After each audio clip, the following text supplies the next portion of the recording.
Bueno, como siempre, bienvenidos a esta nueva entrega de esta Escuela de Liberación, donde nuestro lema es: conoceréis la verdad y la verdad nos hará libre. Amén. Hoy estamos entrando en la clase, en la entrega número 20. Gracias a Dios por amor, por sus misericordias. Gracias porque nos permite cada día poder estar tocando un aspecto nuevo, ¿verdad? Y vaya si los hay, que es tan amplia la palabra del Señor, es tan abarcativa, esa es la palabra, ¿verdad? Abarca todo, todas las conocimientos, todas las ciencias, todas las técnicas de autoayuda que pueda haber en el mundo, dentro de la palabra de Dios están. Es el mejor psicólogo, es el mejor consejero, es el príncipe de paz, ¿verdad? Y es nuestro amigo fiel por sobre todas las cosas. Y bueno, y hoy justamente lo que queremos tratar de poder estar hablando tiene que ver con ese amigo fiel que nos ha dado privilegios, nos ha dado favores en el pasado, antes de que nosotros tuviésemos. Ya hemos aprendido que hemos sido escogidos antes de aún llegar a esta tierra, en el vientre de nuestra madre. Ya hemos sido escogidos con propósito, con destino, con un plan, con un sueño de parte de Dios, ¿verdad? Y está bien que cada uno de nosotros podamos tratar de poder estar cumpliéndole el sueño a Dios. Amén. Así que bueno, pero claro, el sueño de Dios no se puede cumplir con nuestras formas naturales, lo hemos aprendido. Nuestras capacidades, nuestra naturaleza, nuestra carne, nuestra sangre no puede agradar a Dios. Entonces lo que se está fomentando día tras día y lo que se está forjando en nosotros es una transformación. Y el nivel de transformación Dios lo da sin medida. El tema que nosotros, con nuestras acciones, con nuestras conductas a veces, con nuestros aciertos o desaciertos, podemos estar en el tiempo, como recién hablaba el apóstol, el Cairo de Dios, ¿verdad? Coincidimos con el Cairo de Dios, o podemos retrasar. Entonces ahí está el problema, ¿verdad? Pero como Dios tiene todo bajo control y su amor es infinito, nos ha dado el privilegio de poder estar viviendo bajo lo que se llama la gracia de Dios. Y de eso vamos a hablar hoy. Vamos a hablar de la gracia en dos aspectos. La gracia de Dios en cuanto a lo que actúa para nosotros, para nuestra vida cotidiana, para poder estar entablando, haciendo, resolviendo y aún pidiendo a Dios, porque para poder pedir a Dios también es necesario. Yo estaba viendo en la palabra del Señor cuántas veces que estaba expresado en la Biblia, alcanzó gracia delante de los ojos de Dios. Pero en el Antiguo Testamento, más que todo en el Antiguo Testamento, está esa expresión un montón de veces. Hallé gracia delante de tus ojos, alcancé gracia delante de los ojos de Dios. Y cada vez que esa expresión estaba, no es más ni menos que hablar del amor de Dios, porque justamente lo que significa la gracia tiene que ver con el favor, está muy relacionado con las misericordias. Es decir, la misericordia es un favor que no merecemos, es un favor que Dios nos entrega sin haber hecho ningún tipo de mérito, ¿verdad? A Dios le agradó y dice la palabra del Señor que Él es aquel que hace misericordia con quien quiere. A veces nosotros prejuzgamos, y yo hablaba el otro día con alguien y le decía, y claro, si fuese por nosotros, el análisis natural nos hace evaluar si es merecedor o no es merecedor de tal o cual cosa, ¿verdad?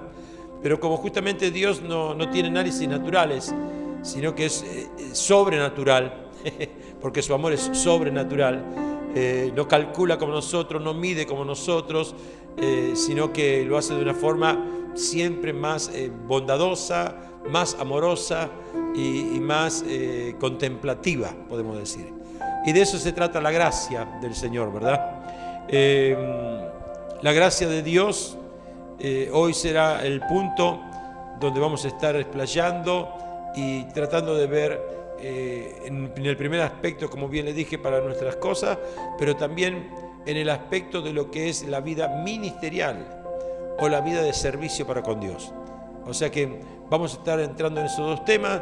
Apóstol Juvenal, muy bienvenido, ¿cómo estás? Dios te bendiga. Bien, gracias a Dios. ¿Qué me podés decir de la gracia? A ver.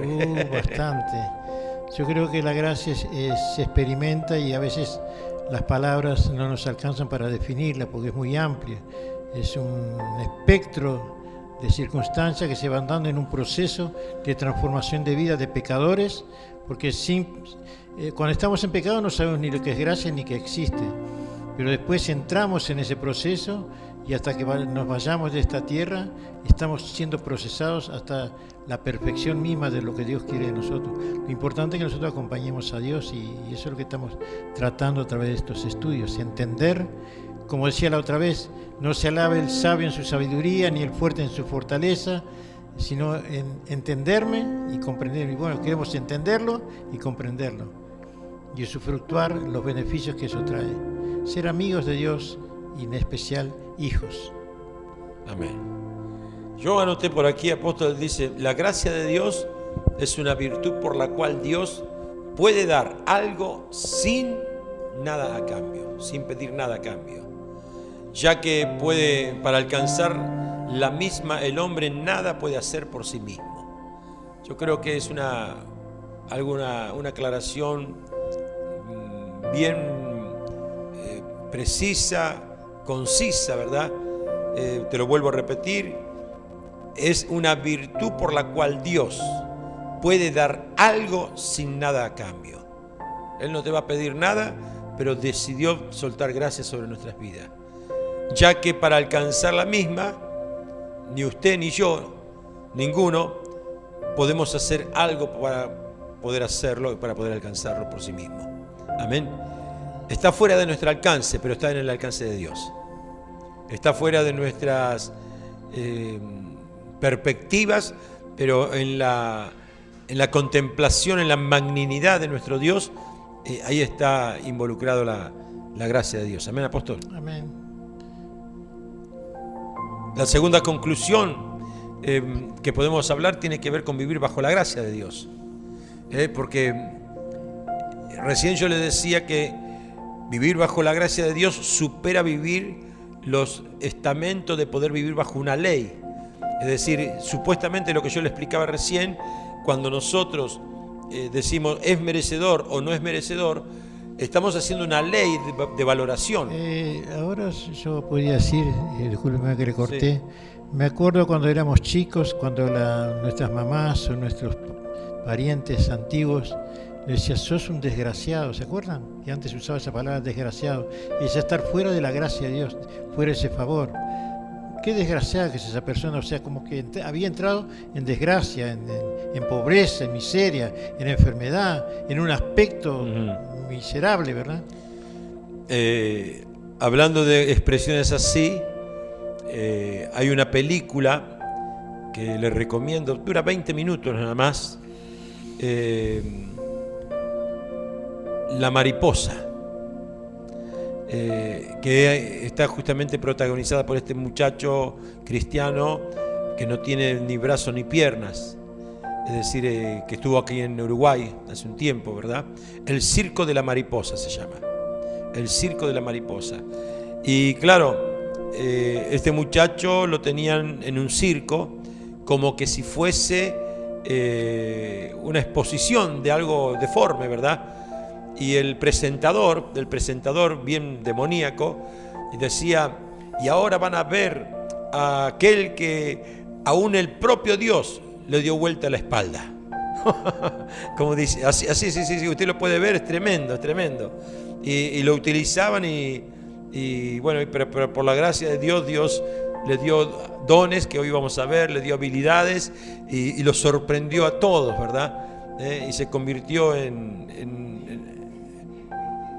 exactamente. Maravillosa película, 20 minutos nada más dura, la recomiendo que la puedan ver.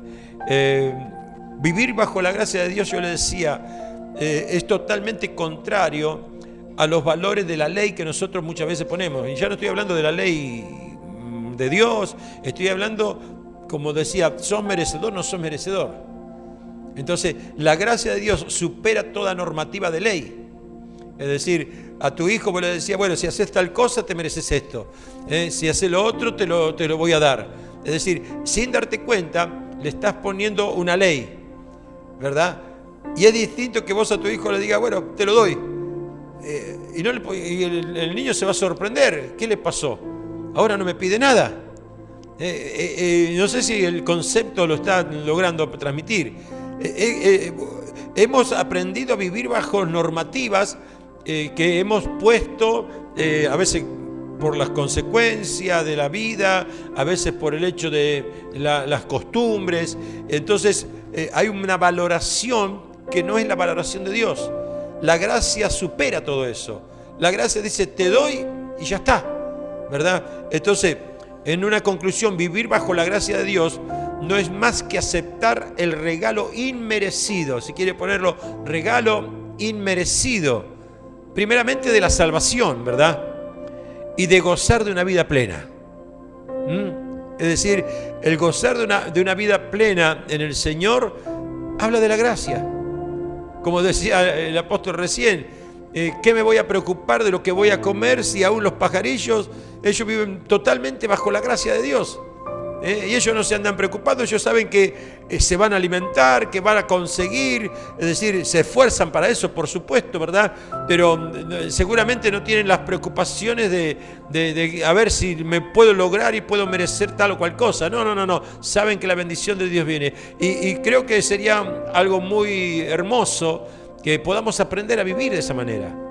Porque, mire, se evitarían problemas físicos, se evitarían problemas de salud, se evitarían problemas ahí de los nervios, muchas veces de las contiendas, de las peleas que se generan. ¿Por qué? Porque, es decir, hay un sistema que está regulado por leyes, amén, a veces escrita, a veces no escrita, pero son leyes, amén, que están por fuera de la gracia de Dios. Por eso nunca podemos contemplarla o nunca podemos analizarla, la tenemos que aprender a vivir. Si queremos analizar la gracia de Dios, estamos mal, porque nunca la vamos a entender, nunca vamos a poder comprender lo que es vivir bajo la gracia de Dios. Entonces es un regalo inmerecido primeramente de salvación y de gozar de una vida plena. Podemos tener una vida en paz y gozo porque sabemos que Dios está con nosotros y por nosotros. Amén. Es decir, eso es así, y hablando de salvación, usted fíjese, si fuese por la ley, nosotros procuraríamos ser salvos. Haríamos todo, hacemos todo para ser salvos. Pero cuando estamos hablando de la gracia, somos salvos sin procurar hacer nada, porque es un regalo de Dios. La salvación es una aceptación de parte de Dios. Lo vimos días pasados. Bueno, después tenemos que cuidarla, tenemos que no desviarnos como hemos aprendido, ¿verdad? Tenemos que tratar de no deslizarnos, que hemos aprendido días pasados, pero es algo que la ley tendríamos que procurar alcanzar la salvación. Pero en el caso de la gracia, viene de regalo de parte de nuestro Dios. Amén. Sí, yo puse que el esperar por la ley es esforzarse en cumplirla para tener el beneficio. Y mientras que la gracia es creerla y disfrutarla sin trabajo, sin acción. Es una actitud sin accionar, que fue lo que hizo Abraham. Abraham creyó a Dios y le fue contado como justicia. O sea, recibió el beneficio solamente con creerlo. Y ojalá que nuestra mente cambie, en vez de ser una mente natural, pase a ser una mente sobrenatural. Esperar el favor de Dios. Recién el apóstol hablaba acerca de los pájaros. Jesús dijo, los pájaros ni hilan, ni trabajan, y vuestro Padre Celestial los alimenta. vosotros valéis más que los pájaros. Quiere decir que nos está dando un valor, y incluso más, dice que ni los pájaros, ni los lirios del campo, ni Salomón se vistió como un lirio del campo, ¿verdad? Es decir, que Él nos da valor tremendo. Vivamos, utilicemos, favorezcámonos de ese favor de parte de Dios, porque es Él que nos está valorando. Capaz que nosotros en nuestros propios ojos no creemos nada, y sin Dios somos nada. Hay algunos principios que nosotros hemos aprendido. Recordemos que la gracia nos saca nos libera de toda culpa. Cuando hay un pecado, antes había que hacer un sacrificio, había que conseguir un animal perfecto, llevarlo al sacerdote, presentarse, y ahí recién, una vez que el sacerdote hacía, quedaba libre del pecado. O sea, la gracia se activaba por el mérito de lo que había hecho la persona para poder resarcir el error cometido, ¿verdad? Ahora fíjese usted, hoy nosotros ya de antemano ya tenemos el Cordero que fue entregado, que es para perdón, que es para salvación, ¿verdad? O sea, ya nos libró, y esa es una gran diferencia. Por eso el poder decir, un ejemplo, si nosotros tratamos con una persona en el mundo y quizás nos equivocamos con esa persona, y bueno, y nosotros le pedimos perdón a Dios porque nos equivocamos y reconocemos y nos humillamos delante del Señor. Ahora, fíjese usted, andamos libres porque recibimos el perdón de Dios. Pero seguramente si la otra persona no tiene la sensibilidad espiritual, va a esperar que nosotros hagamos algo para demostrar que el perdón ese que nos dio Dios también lo puede dar Él. Esa es la diferencia de cómo actúa el favor de parte de Dios. Es decir, Dios nos perdonó, es más, se olvidó. Y es muy posible que si alguien te perdona, mañana se vuelva a acordar de lo que vos lo hiciste. O sea que no te perdonó, o por lo menos no se olvidó. Fíjese algunas cosas que marcan la raya de lo que es la gracia y lo que es las leyes que manejamos cotidianamente. Cotidianamente se maneja eso, ¿verdad? Es decir, por eso muchas veces tenemos que aprender a esto. Vamos a ver conductas incorrectas y seguramente las van a ver en nosotros también, ¿verdad? Es decir, pero ahí está en nosotros poder estar pidiéndole a Dios y diciéndole, Señor, ¿cómo actuarías tú? Es decir, seguramente si ahí vemos con conductas incorrectas nos va a ofuscar, nos va a enojar, nos va a poner de mal humor, ¿verdad? Pero, ¿qué es lo que tú harías? ¿Cómo actuarías tú, Señor? El ejemplo más maravilloso es la mujer que estaba encontrada en el adulterio, ¿verdad? Ahí actuó la gracia de Dios. La ley decía que había que matarla, pero Jesús, antes de actuar conforme a la ley, que también la podía haber ejercido, y no pecaba, él si hubiese actuado conforme a la ley, no hubiese pecado, porque estaba cumpliendo la ley. Estaba satisfaciendo la ley. Claro. Entonces, ¿qué pasa? Pero como él vino a ser la imagen no de la ley, sino de la gracia de Dios, actuó de una manera distinta. Y con tanta sabiduría que aún, claro, él tenía esa sabiduría que avergonzó a todos ahí, ¿verdad? Es decir, con tanta sabiduría que ellos mismos tuvieron que reconocer sus pecados. Fíjese usted que lo llevó no a ver el pecado de la otra, sino que lo llevó a ver sus pecados. Eso es maravilloso, ¿verdad? Cada vez que arrojaba uno la piedra, él estaba diciendo, yo he pecado. Cada vez, dice que desde el más pequeño hasta el más grande arrojaron la piedra. O sea, el más pequeñito cuando arrojaba la piedra, sin que pronuncie nada, estaba diciendo, yo pequé, Señor. El otro arrojaba la otra piedra y decía, yo también pequé, Señor. No hacía falta necesidad de confesar nada, sino que el arrojar la piedra ya significaba reconocer el pecado. Mire qué tremendo, ¿eh? Es una enseñanza maravillosa, ¿verdad? Por eso hablamos, tú sacaste algunas similitudes, ¿verdad? Sí, yo quise ampliar un poquito más el contenido de la palabra gracia como aplicación, como un sistema de salvación de parte de Dios. Y yo puse aquí que bíblicamente sería todo un sistema que incluye un sistema es, digamos, es un combo que decimos nosotros, un paquete de cosas, ¿verdad? Entonces yo dije así, que tiene estos contenidos: primeramente perdón, después redención, después justificación. Todo eso está dentro de lo que se llama gracia, y es lo que nos dice Romanos capítulo 6: perdón, redención, justificación y restauración. Esos son 4 puntos, que el primero es pasar por alto u obviar un castigo. No hay castigo, hay perdón de parte de Dios, hay olvido, se dice. El segundo, que es redención, es pagar el precio del rescate o posible culpa, ¿verdad? Porque la persona está culpable, está en deuda. Entonces, redención es redimir mediante un pago del precio que ejerce la ley. Eso es anular una deuda, y eso lo hace Dios también. El tercero es justificación. ¿Qué quiere decir justificar? Es dar defensa o presentar atenuantes para mostrar la inocencia del penitente o del culpable. Esa es justificación. Dios nos absuelve de culpa, porque dice que lo hicimos sin ignorancia, sin conocer ley. Por eso no nos culpa. O sea, no hay culpabilidad si no hay ley. Y el tercero, que es restauración, que es el punto final de la gracia. La gracia comienza con un perdón, pero tiene un fin, un fin específico final, una meta, que es la restauración. ¿Qué es restauración? Es volver por el proceso, o sea, todo este indicado que empieza en el perdón, la redención, la justificación, volver por el proceso a su estado original o natural.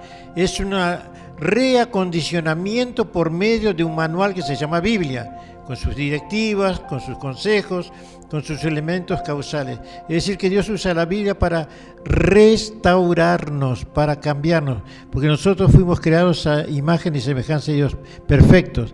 Dios quiere, es como que nos hallara en un basurero, sucios, malolientes, como decía yo hace un instante, desgraciado, un estado de pobreza y miseria. Bueno, Dios nos limpia con la sangre de Jesucristo. ¿Se acuerda que la figura de esto está en el hijo pródigo? Que manda bañarse a su hijo y le da ropas nuevas. ¿Se acuerdan? Y hace fiesta. Dice, así es también en los cielos cuando cada uno de los pecadores se arrepiente. Se hace fiesta en los cielos, los ángeles, porque entra uno a la restauración de Dios. Uno más que acepta el cambio que Dios quiere hacer. Y todos nosotros en algún momento nos sentíamos o éramos pobres criaturas. Pero en las manos de Dios estamos siendo procesados, aunque muchas veces nos duele, pero para llevarnos al estado original de Adán y Eva cuando fueron creados a imagen y a semejanza de Dios. Amén, amén. Hebreos 4, el apóstol está hablando de que tenemos a alguien que nos restaura, que nos justifica. Y en Hebreos 4 dice que tenemos un gran sumo sacerdote. Jesús es el gran sumo sacerdote. Los versículos 14, 15 y 16, dice así el 14. Por tanto, teniendo un gran sumo sacerdote que traspasó los cielos, Jesús el Hijo de Dios, retengamos nuestra profesión. Ya vamos a hablar de eso. Porque no tenemos un sumo sacerdote que no se compadezca, o que no pueda compadecerse, ¿verdad?, de nuestras debilidades. ¿Qué quiere decir eso? Ahí está. Nuestro sumo sacerdote, nuestro Señor, se compadece, es decir, tiene compasión, ¿verdad? Entonces ya es amor en acción lo que Jesús tiene, y por eso que Él dice, no tenemos un sumo sacerdote que no se compadezca de nuestras debilidades, sino uno que fue tentado en todo, según nuestra semejanza, pero sin pecado. Y el verso 16, que lo conocemos, dice así: entonces acerquémonos pues, confiadamente al trono de ¿quién? Al trono de la gracia. Es decir, en el trono del Señor, amén, está la gracia. Él representa la gracia. ¿Para qué? Para alcanzar misericordia, por eso le dije que estaba relacionado, para alcanzar misericordia y hallar gracia para el oportuno socorro. Aleluya. Necesito el socorro de Dios, entonces tengo que ir al trono de la gracia, porque justamente nuestro sumo sacerdote es quien se compadece, porque Él padeció lo que nosotros vivimos y se compadece de nosotros, haciendo que nosotros podamos ser restaurados, como decía el apóstol recién, ¿verdad? Y en Efesios, que hizo mención recién hace un ratito, en el capítulo 2, habla de que somos salvos por la gracia. El versículo 4 dice, pero Dios, que es rico en misericordia, otra vez relacionado con la misericordia, por su gran amor con que nos amó, aún estando nosotros, mire lo que dice, aún estando nosotros muertos en pecado. Estábamos muertos en pecado. Aún en esa condición nos dio vida juntamente con Cristo. Y dice ese mismo versículo, entre paréntesis, por gracia somos salvos. Amén. Y el versículo 8 del mismo capítulo de Efesios, capítulo 2, dice, por gracia sois salvos por medio de la fe, y esto no es de nosotros, no es de vosotros, pues es un don de Dios. Entendemos que la gracia es muy profunda, que es una sucesión de acciones para lograr un fin. Entonces no es tan fácil. Recién decía yo que ¿cuál es la sucesión? Perdón, redención, justificación y restauración. Sí. Son toda una sucesión de cosas que logra un efecto final, que es la transformación nuestra. Por eso, digo, cuando uno lo tiene claro eso, uno tiene que agradecer a Dios cada día por esa transformación que está haciéndose dentro nuestro, aún cuando nosotros no nos damos cuenta. Por eso a veces sentimos como que la lucha no es tan fácil, porque estamos siendo procesados por la mano invisible de Dios. Y se encuentra la resistencia en nuestra naturaleza, que dice Efesios que nuestra naturaleza está viciada al pecado. Ella tiende a su vieja naturaleza, a volver a su costumbre, porque estaba viciada, ¿verdad? Que tiene vicio, cuesta mucho dejar un vicio. Y aún más, normalmente o digamos conscientemente, nuestra naturaleza no quiere cambiar. Entonces es una lucha. Dijimos que había una ley, y la ley lo que hace mostrar es el pecado, el error. Entonces, la ley se introdujo para que el pecado abundase, ¿verdad?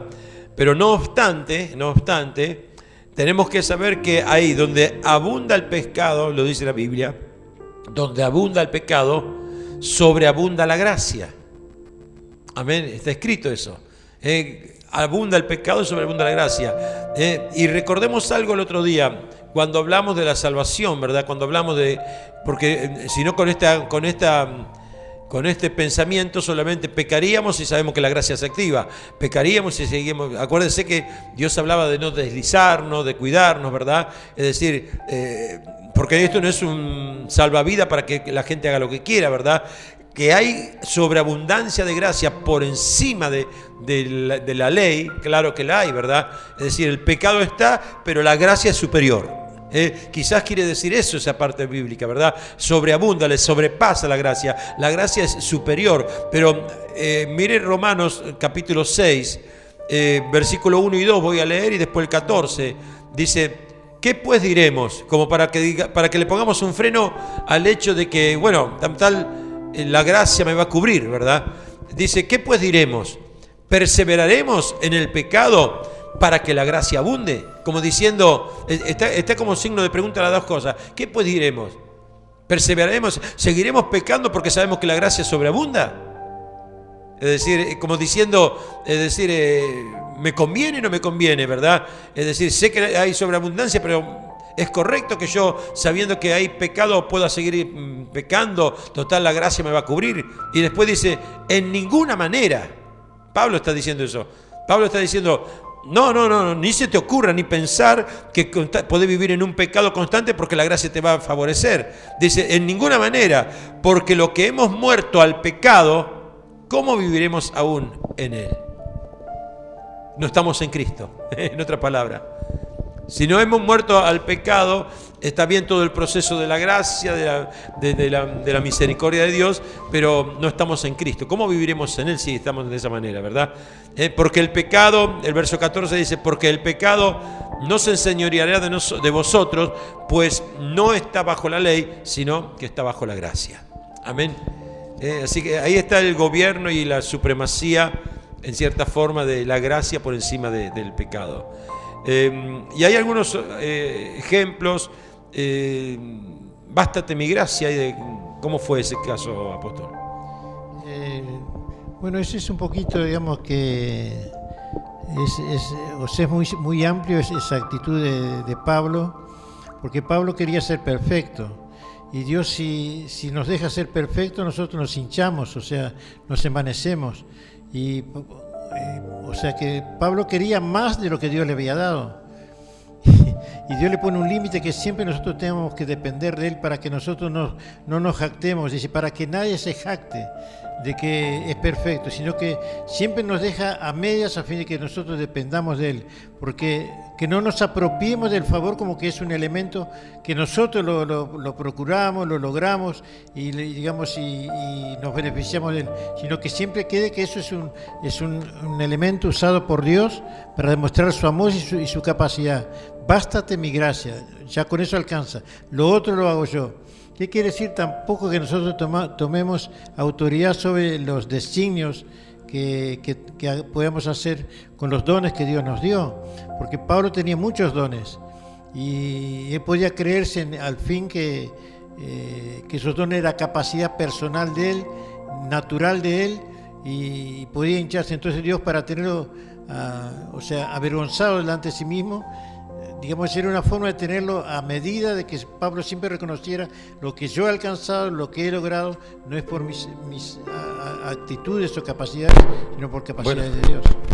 Lo dice 2 Corintios, capítulo 12, lo que acaba de decir el apóstol en el versículo 7, dice, y para que la grandeza de las revelaciones, claro, era un hombre que tenía muchas revelaciones de Dios, podía haberse enaltecido. Se le sume los sumos. Claro, dice, para que la grandeza de las revelaciones no me exaltase desmedidamente, como diciendo que no me engrandezca. Me fue dado un aguijón en la carne. Y ahí está. El límite. Es decir, Dios sabe cuál es tu desvío, entonces dice, hasta ahí, te pongo un límite. Entonces dice, me fue dado un aguijón en la carne, dice, un mensajero de Satanás que me abofetee. Mire usted. O sea, fue permitido eso, ¿verdad? Para que no me exalte sobremanera, que no me engrandezca, lo que acabamos de decir.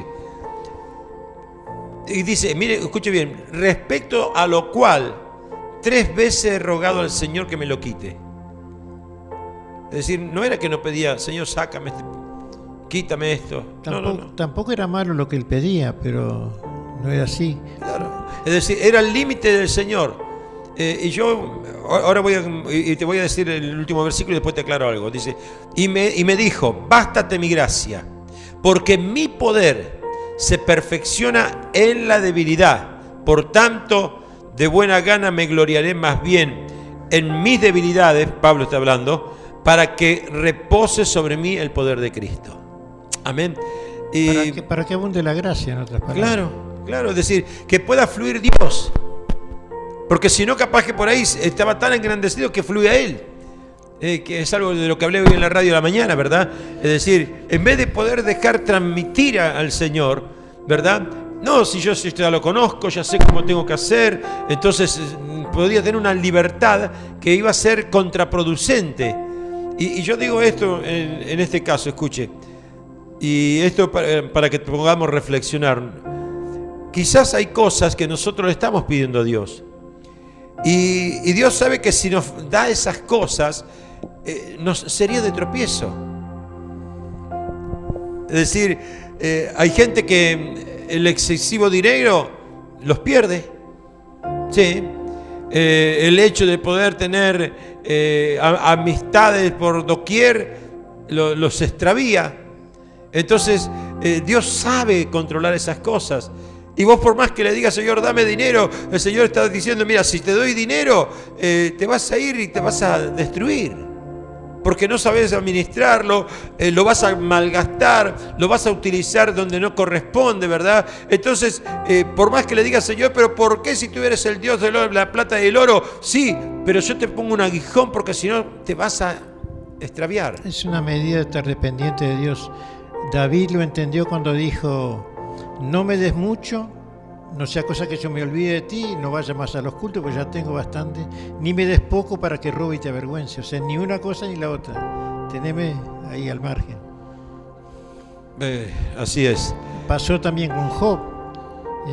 Job era un hombre que podía valerse de sus actitudes, que era perfecto, temeroso de Dios, obediente a Dios, fiel a Dios, tiene una cantidad de atributos personales de él, pero en cierto momento cuando él quiso remontarse, valiéndose de eso, porque él sabía que no pecaba, ni voluntariamente ni involuntariamente, él trataba siempre de hacer lo perfecto.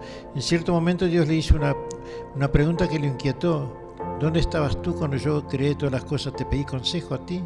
Y él se quedó sin palabras. O sea, como diciendo, Dios es absoluto y nosotros somos relativos, ¿se entiende? Nosotros, si somos en parte perfectos, somos por el reflejo de la gloria de Dios en nosotros. O sea, cuando Dios refleja su gloria, que somos obedientes, su gloria se refleja en nosotros. Entonces, nos valemos de los reflejos de Dios, pero no es una luz propia, es una luz adquirida por el reflejo de parte de Dios. Es como la luna y el sol. Así es. La luna no tiene brillo propio, es el reflejo del sol. Y nosotros también podemos, dice Pablo, para que se refleje Jesucristo en mí. Pero si él dejaba que Jesucristo se refleje, o sea, que él sea débil para que Cristo se haga fuerte, ¿se entiende? Amén. Anote algunos ejemplos, porque después queremos pasar a un tema que es importante, que son los dones en cuanto al ministerio, entonces, a las cosas. Les voy a dar algunos ejemplos de cómo actuó la gracia en algunos personajes. Génesis capítulo 6, versículos 6, 7 y 8. Estamos hablando, Génesis capítulo 6, versículos 6, 7 y 8. Estamos hablando en ese lugar de Noé, en el tiempo donde Dios tenía que escoger una familia o alguien para poder estar haciendo el arca, que era la familia que Dios iba a salvar. Y dice el versículo 8, puntualmente dice: pero Noé halló gracia ante los ojos de Dios. Por eso salvó a la familia. Porque dentro de toda la familia de Noé había alcanzado gracia a causa de Noé delante de los ojos de Dios. Fíjese que la gracia le trajo salvación ahí, ¿verdad? Una misión, pero también salvación. Otro ejemplo, Génesis 39, versículos 21 y 22. Allí en ese párrafo estamos hablando de José. José, el hijo de Jacob. Correcto, ¿no? Sí, hijo de Jacob. Sí. José, el hijo de Jacob, él estaba en Egipto y había sido comprado o había estado sirviendo a un hombre llamado Potifar, que era un jefe del ejército, ¿verdad? Después, a causa de ello, él cae preso. Pero miren lo que dice el versículo 21. Dice: pero Jehová estaba con José. Capítulo 39, versos 21 y 22. Pero Jehová estaba con José y le extendió su misericordia.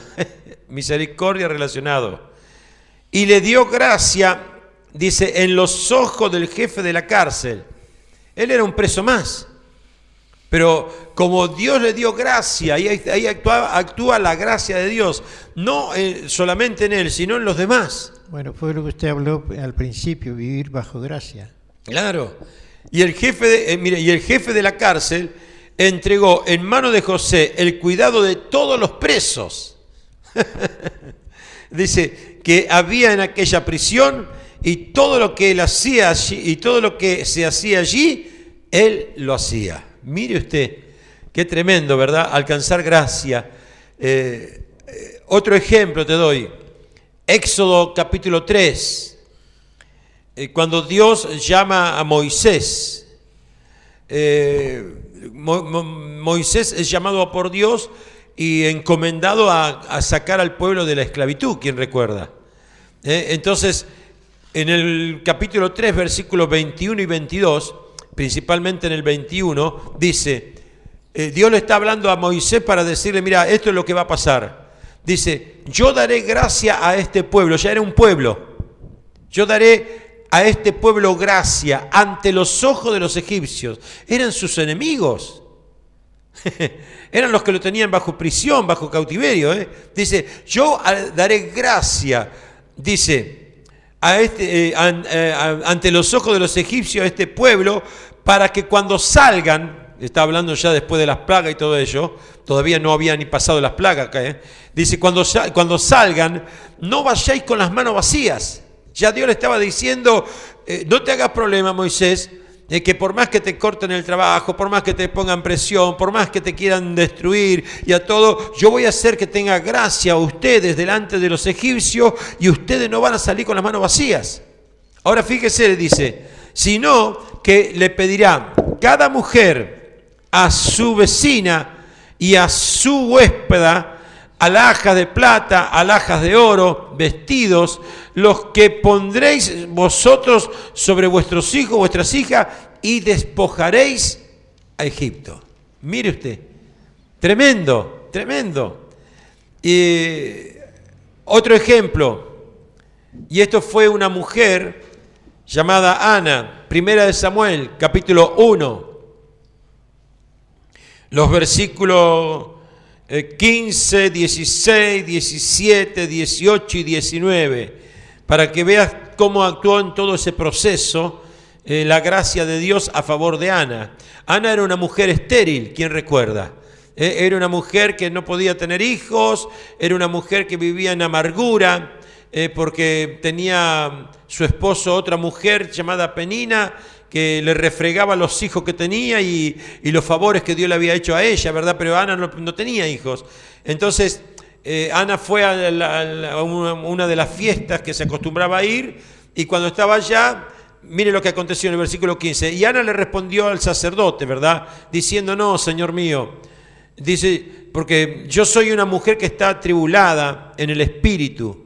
No he bebido ni vino ni sidra, sino que me he derramado mi alma, fíjese la actitud, he derramado mi alma delante de Jehová, ¿verdad?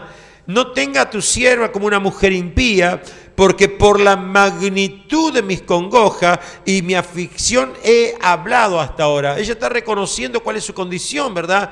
Y le está diciendo, pero esta es mi condición, pero yo estoy así delante de Dios, me he derramado delante de Dios, ¿verdad? Y fíjese que está diciendo, le estoy poniendo un límite hasta hoy, hasta el día de hoy he hablado, hasta ahora, como diciendo, no voy a hablar más, no me voy a poner más angustiado, no voy a estar más sufriendo por las congojas. Y Elí le respondió y le dijo, ve en paz, y el Dios de Israel te otorgue la petición que le has hecho. Le estaba pidiendo un hijo a través de un pacto. Y ella le dijo, halle su sierva gracia delante de sus ojos. Y le fue, y acá está la palabra, la gracia, ¿verdad? Halle tu sierva gracia delante de tus ojos. Y se fue la mujer por su camino y comió y no estuvo más triste. Mire usted, ¿se acuerda lo que dijimos cuando la gracia de Dios? Ella, al recibir la respuesta de Dios por su condición, ella sintió de que ya había alcanzado la gracia delante de Dios. Entonces se produce lo que dijimos al principio. Era símbolo de paz, era símbolo de tranquilidad, de confianza, de tranquilidad, del shalom de Dios, ¿verdad? Es decir, aquí estamos viendo esa realidad que le pasó a Ana cuando ella se entera que el sacerdote le dijo, bueno, el Señor te concede conforme lo que has pedido. Ella dijo, hallé gracia delante de Dios. Amén. Entonces, levantándose, fíjese, ya no estuvo más triste, caminó, comió. Y levantándose de mañana adoraron, dice, delante de Jehová, y volvieron y fueron a la casa de Ramá. Y el Cana se llegó a ella, su mujer, y Jehová se acordó de ella. ¿Cuánto dicen gloria a Dios? Dios se acordó de ella, la gracia del Señor, la actitud que tuvo, la forma como se expresó. Es decir, el hecho de poder estar conquistando el corazón de Dios. Amén. Gloria a Dios. Amén. Ojalá que en estos días, amén, que estamos nosotros trabajando, podamos, aunque sea, lograr algo de esta conquista que tuvo Ana en su corazón para poder decir, alcancé la gracia de Dios, alcancé la bendición del Señor, y poder caminar no más en tristeza, sino en gozo y en alegría. Amén. Así que estos son algunos ejemplos, apóstol. Y sí, es un comportamiento de conducta que deja un resultado, como lo hizo con José, lo hizo con Ana, y también ese consejo que dice en Josué, dice que si nosotros escuchamos con atención sus mandamientos y los ponemos por obra, todo lo que hagamos nos saldrá bien y seremos prosperados en todos los caminos. Es una consecuencia de andar en la gracia de Dios, en la obediencia a Dios, que todo nos sale bien. O sea, es un resultado positivo. Dice incluso más en Deuteronomio 28:1, dice que si nosotros ponemos por obra esa palabra, dice, estas bendiciones os sobrevendrán. O sea que es una promesa que el hecho de poner en acción esas palabras deja un resultado. Pues dice, estas bendiciones os sobrevendrán. No es que tal vez, ni puede ser, sino que es positivo, es asegurado, ¿verdad? Es como también buscar el reino y las demás cosas vienen por añadidura. Todo lugar que pisar la planta de vuestros pies será vuestro. O sea que es de bendición, lo que tocamos es bendecido, es multiplicado. Es toda una consecuencia. Porque si nosotros nos preguntamos, ¿qué quiere decir cuando la Escritura dice, porque Jehová estaba con José? Entonces nosotros preguntamos, ¿cómo hago yo para saber si Dios está conmigo? Porque todo me sale bien. Cuando yo hago con temor, cuando yo hago con obediencia, cuando yo hago con fidelidad, me tiene que salir bien porque es promesa de Dios. Yo estaré contigo todos los días. Entonces Él está conmigo en todo lo que yo hago. Hay una pregunta en uno de los salmos, ¿quién subirá al monte de Jehová? Y hay una respuesta, ¿verdad? El limpio de corazón puro, ¿verdad? De manos limpias, el que no anduvo en consejos de malos ni en silla de escarnecedores asentado, el que no anduvo tras la maldad. Ese subirá al lugar santo. Es decir, ¿qué quiere decir subir al lugar santo? Tener el favor de Dios, tener la benevolencia de Dios, tener los recaudos de Dios. Amén. La diferencia está entre el hijo pródigo y el hijo no pródigo, el que quedó en su casa. El estar en casa con Dios, el estar bajo la gracia de Dios, el techo de Dios, no le falta nada. Mientras que el otro que se apartó vivió en miseria, en pobreza. Tuvo que volver a la casa de Dios, ¿se entiende? Son las dos Despreció la gracia del Padre. Salió de la techura. Tú ayer me dijiste, cuando estábamos haciendo los estudios, que en un lugar escribiste algo.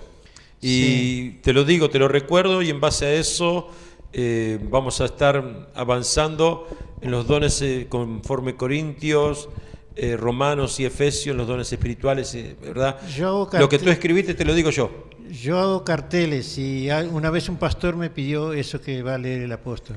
Dice, lo que vamos a tratar ahora es las relaciones entre la gracia, los dones y los ministerios. Pero lo que escribió el apóstol Juvenal dice, nadie tiene más de Dios de lo que Él mismo le da. Y ahí está lo que hablamos hoy de Pablo. Basta, hasta ahí te doy, no te voy a dar más. Nadie. Porque no nos merecemos nada, por eso no nos puede dar más de lo que ya que se fije en nosotros ya es demasiado. Demasiado. Ya. Estaban muertos en pecado, ¿se acuerda? Pero la gracia es salvadora. No, la palabra que usamos la otra vez, destituidos. No había nada a favor, todo en contra. Nadie tiene más de Dios de lo que Él mismo le da. Y ahí tenemos los dones espirituales, 1 Corintios capítulo 12, lo tienes allí anotado también. Sí, leo de acá. 1 Corintios capítulo 12, de los versículos 4 al 11, de aquí en adelante, y después Romanos, ahí lo vas a estar desarrollando. Hay dos palabras en la Biblia que a veces puede traer confusión, que son dones y talentos. Las dos cosas son dones, pero las dos son de uso diferente. Talentos son capacidades para usos materiales y los dones son dones del Espíritu para cosas espirituales. ¿Está bien? Así que no hay confusión. Corintios 12 dice, incluso más el capítulo 12 de Corintios comienza, no quiere, hermano, que ignoréis acerca de los dones del Espíritu. Como que Pablo puso un énfasis en que nosotros tengamos claro ese punto, porque son las cosas, las armas que nos vamos a valer, son los instrumentos. Cuando usted va a cocinar usa cuchillo, tenedor, espumadera, cucharón, ¿verdad? Sí que tienen usos diferentes, pero son los elementos. Por eso Pablo dijo, no quiero que ignoréis el uso de cada uno de ellos, para que sepamos usarlos debidamente y que nos sean beneficiosos. ¿Se entiende? Bien. Ahora bien, dice acá, versículo 4, hay diversidad de dones, pero el Espíritu es el mismo. Y hay diversidad de ministerios, pero el Señor es el mismo. Y hay diversidad de operaciones, pero Dios que hace todas las cosas, entonces es el mismo. Acá yo quiero detenerme un poquitito porque dice diversidad de dones. Si bien es cierto, son acciones del mismo Espíritu Santo, porque el que hace todas estas cosas es el Espíritu Santo. Dice, hay diversidad de dones, diversidad de ministerios y diversidad de operaciones. Operaciones es, yo no soy profeta, pero puede que Dios en un momento X, al no haber profeta en una iglesia, en un lugar X, Dios me usa como profeta. Eso es operar, opera la acción del profeta, pero no soy profeta. Ministerio es que yo pueda hacer de la prédica un ministerio, o sea, digamos que yo me profesionalice, que haga un estudio de doctorado en la palabra, o haga 4 o 5 años de teología, y entonces me hago una preparación para hacer un ministerio, vivir de eso y para eso. ¿Se entiende? Estudio griego, estudio hebreo, estudio historia, estudio ciencia, estudio, yo qué sé, todo lo que se le pueda antojar a usted. Filosofía, porque quiero hacer de eso un ministerio, o sea, rico, capaz que, digamos, que impacte, que llegue, digamos, a un interés social lo que yo haga, y puede hacer incluso un programa de televisión. Y lo otro es diversidad de dones. Dones es una capacidad de desarrollar una función. Hay personas que cosen muy bien, hay personas que cocinan muy bien, hay personas que son excelentes talladores de madera, son dones, son capacidad de lograr un resultado en una función X que yo haga. Dice, ahora bien hay diversidad de dones, pero el Espíritu es el mismo. Incluso más, el Espíritu Santo da a cada uno como Él quiere, dice el capítulo 12. Es un capítulo muy amplio, pero a cada uno les da la manifestación del Espíritu para provecho, dice el versículo 7. Si usted quiere saber cuál es su don, o cuál es su ministerio, o cuál es la vocación que Dios tiene para usted, dice, a cada uno les da la manifestación del Espíritu para provecho. Usted va a sentir dentro de su corazón, no, a mí eso de pintura no me gusta, pero cocinar me encanta, o bordar, o coser, o yo qué sé, usted sabrá, usted busca dentro suyo. En el libro de Efesios dice así, cada uno conforme a la vocación con que ha sido llamado. Y si usted pregunta qué es vocación, es algo natural que Dios pone dentro suyo, es la inspiración de la divinidad que nos predispone para un papel determinado. Vocación es la inspiración, Dios le inspira, es una inspiración de Dios que me predispone para un papel determinado. Yo me encanta la música, no preciso ni ir a aprender con un músico, con un maestro, empiezo a tocar el piano y bueno, lo hago de papel, porque es algo que lo trago nato en mí. Hay cosas innatas que son las cosas adquiridas y hay las cosas natas que son naturales de la persona, que uno nace ya con esa inclinación. Decía el apóstol al empezar la lección hoy que nosotros hemos sido elegidos y nacidos sobre esta tierra por voluntad de Dios con una tendencia o con un fin o con un ministerio o con una función. No nacimos porque sí, sino que Dios nos trae acá con propósitos. Dice la Escritura que hemos sido elegidos antes de la fundación del mundo para ser salvos y santos y perfectos en Él. Capítulo 1, verso 4 de Efesios. A otro, fe por el mismo Espíritu, a otro, dones de sanidades por el mismo Espíritu, a otro, hacer milagros, a otro, profecía, y esto es larguísimo, si tuviéramos que detenernos acá, esto hay para rato. Discernimiento de espíritus, a otros diversos géneros de lenguas y a otros interpretación, o sea, a otros. El Espíritu va, la otra vez yo creo que le pregunté, la hermana Gabriela se acuerda, yo pregunté cuántos dones tenía usted. Los dones están dentro suyo, los 9, pero Dios, el Espíritu Santo desarrolla o despierta el que Él quiere. Pero el versículo 7 dice, pero a cada uno les da la manifestación del Espíritu para provecho. O sea, uno tiene que saber que hay una dirección de parte del Espíritu Santo que te va a decir, esto es lo que quiero que tú hagas. Ser enfermero, ser médico, ser intercesor, amar a las viejitas, amar a los niñitos, ¿verdad? Siempre tenemos una tendencia a algo, bueno, esa es nuestra función. El Espíritu te lleva a eso, te agrada, te sentís bien cuando haces eso, ¿se entiende? dar comida a los pobres, dar un folleto a alguien, orar por alguien, hacer cruzar una persona en la calle cuando hay peligro. O sea, dice hacerlo con solicitud, o sea, con prestancia, con amor, con alegría, con gozo. Amén. Y dice, bueno, pero todas estas cosas las hace uno. Al Espíritu Santo. El mismo Espíritu, repartiendo a cada uno en particular como Él quiere. Bueno, entonces, como Él quiere, fue lo que dijo el apóstol. Cada uno tiene de Dios lo que Dios le da. No puede tener más de eso. Y cada uno sabe de Dios lo que Dios le revela. No puede saber más de eso. Hasta ahí te revela, más de ahí no. Por eso dice que nosotros no tenemos que entrar en el ocultismo. Si es ocultismo, si está oculto, Dios no quiere que entremos en ese mundo porque es peligroso. Entonces dice, no entres, no hagas, no pruebes, no mires, no participes. Punto. Estamos hablando de los dones. ¿Por qué? Porque esto se recibe por gracia. Es decir, no tenemos nada, nosotros hacemos nada para poder estar recibiendo esto. Es decir, la manifestación de la parte del Espíritu Santo en nuestra vida, de la parte que Dios quiere que se manifieste, no hacemos nada nosotros. Es por la gracia de Dios. Eso en Romanos 12... Pablo habla eso en Romanos. En Romanos 12 dice, de manera que teniendo diferentes dones, versículos 6, 7 y 8, dice, según la gracia que nos es dada. Tenemos diferentes dones según la gracia que nos es dada. Si el de profecía... dice, úsese conforme a la medida de la fe, o el de servicio, en servir, el de enseñar en la enseñanza, el de exhortar en la exhortación, el de que reparte con liberalidad, mire, fíjese, el que preside con solicitud y el que hace misericordia con alegría. Amén. O sea, aquí está hablando de que dice, teniendo diferentes dones, acá está hablando de otras cualidades.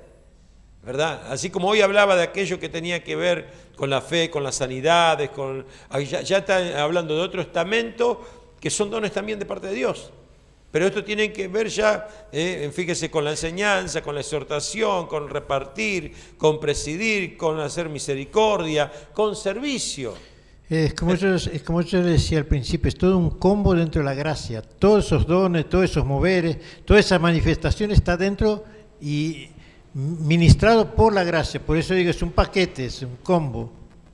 Es muy amplio. A veces la gente dice, no, mi ministerio, el don mío, si no estoy ahí en el escenario, si no estoy haciendo esto, tal cosa que se muestre. Acá está hablando de servir, está hablando de repartir, está hablando de un montón de cosas, ¿verdad? Que son dones también que por la gracia nos fue dada. O sea, hay gente que Dios le dio dinero para repartir y para sembrar para el reino. Y bueno, es el servicio que Dios le ha dado, es el don que le ha dado. Es decir, y profundizando en esto podemos hablar de que en la antigüedad, por ejemplo, Abraham a sus mujeres, ¿verdad?, le dio dones. Eso de que Dios le había dado, que Abraham le dio dones, hablaba de propiedades y esas cosas, ¿verdad? O sea, hay muchas cosas, hay muchas formas, Y para cerrar, Efesios 4, que ahí también lo hemos tocado muchas veces, habla de la unidad del Espíritu. Y acá dice, un Dios y Padre de todos,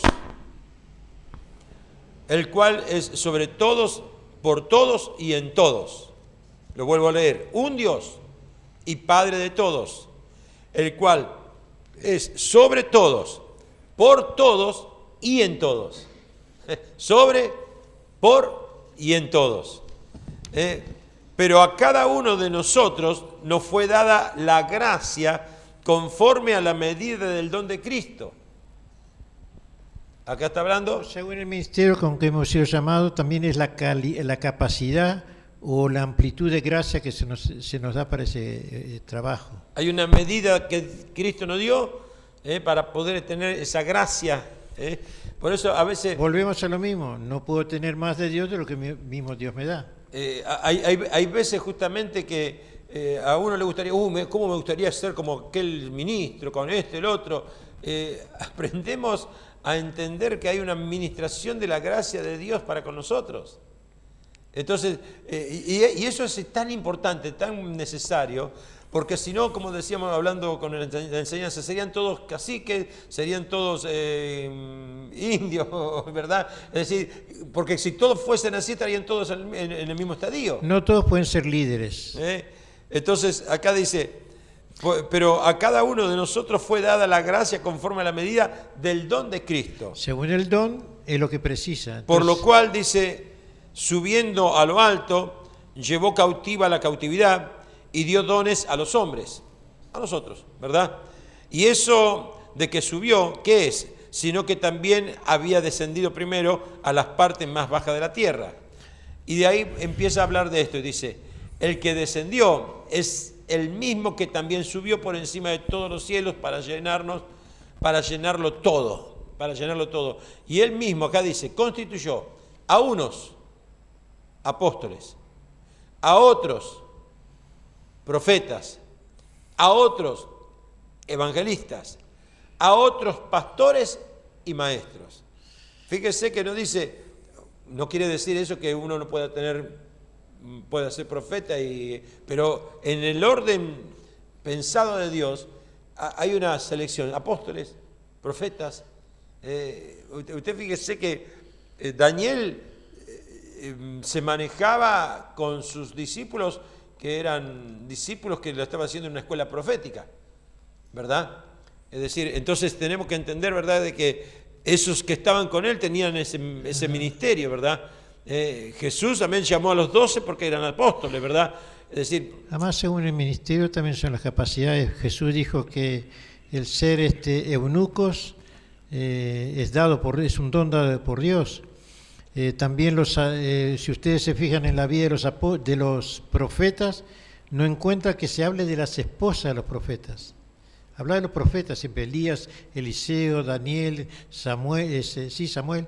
O sea, como que eran personas que vivían metidos en la soledad con Dios, siempre solos con Dios. Jesús era profeta, pasaba más en el monte que en la ciudad. Es una vida apartada porque es la boca de Dios en la tierra, el oído en el cielo y la boca en la tierra. ¿Y para qué Dios constituyó a algunos apóstoles, a otros profetas, a otros evangelistas y a otros pastores y maestros? Para edificación del cuerpo. A fin de perfeccionar, escuche bien, a los santos, nosotros, para la obra del ministerio, para la edificación del cuerpo de Cristo. Para que sean todo el cuerpo de Cristo, o sea, los miembros sacerdotes en su vida particular.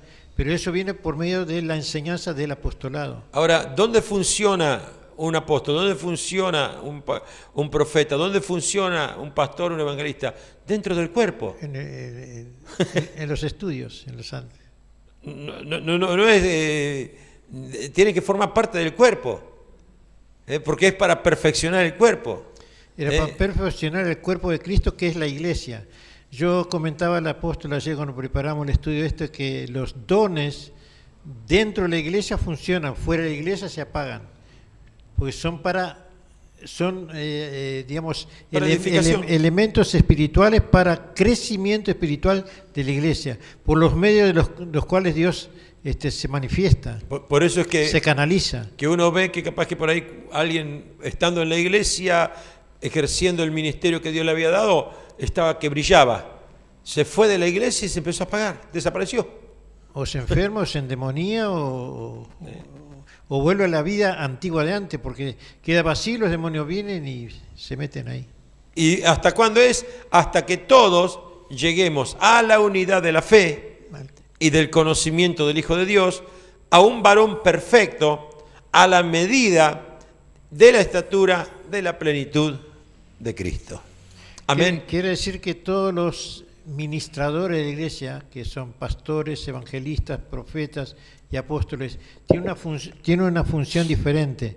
Por eso dice que por el trabajo de cada uno de ellos, el cuerpo se perfecciona. O sea, cada uno cumple su función. Uno es el electricista, otro el carpintero, el otro es albañil, ¿se entiende? Cada uno hace una función diferente. O sea, digo esto ejemplarizando, no digo que espiritualmente sea así. Amén. Así que bueno. Hasta que todos lleguemos a la unidad de la fe, al conocimiento de un varón perfecto, a la estatura y a la plenitud de Cristo, cada uno en la función propia de cada uno, que se ayudan mutuamente, dice, versículo 16. 13. El 16, que se ayudan mutuamente. Que no está acá, por eso lo agregué. Eso, Efesios 4, del 6, todo el del 1 al 16. Si es de los dones, desde el versículo 11 al 16. Si es por el tema, es del versículo 6 al 16. Y si es por todo el capítulo, obrar en comunión, desde el versículo 1. Amén. Un Dios, un Hasta aquí más o menos es lo que hoy le quisimos, o por lo menos lo que nos permitió el Señor entregarles. Espero que haya sido... Le decimos más, claro. Esto que estamos dando es básico. El Espíritu Santo puede profundizar. O sea, digamos, esas son las bases para que ustedes sepan hacia dónde van y lo que somos en Cristo. Porque es muy importante saber qué soy yo en Cristo. O voy a estar siempre sentado en una silla recibiendo y recibiendo, nunca voy a dar. Por eso la Escritura dice, debiendo muchos de ustedes ser maestros, aún están tomando la lechita. Pero usted fíjese que dentro de los servicios, de los dones, está el servicio. O sea que nunca usted está sin hacer nada. El que hace servicios con solicitud, sea con prontitud, con alegría, con gozo.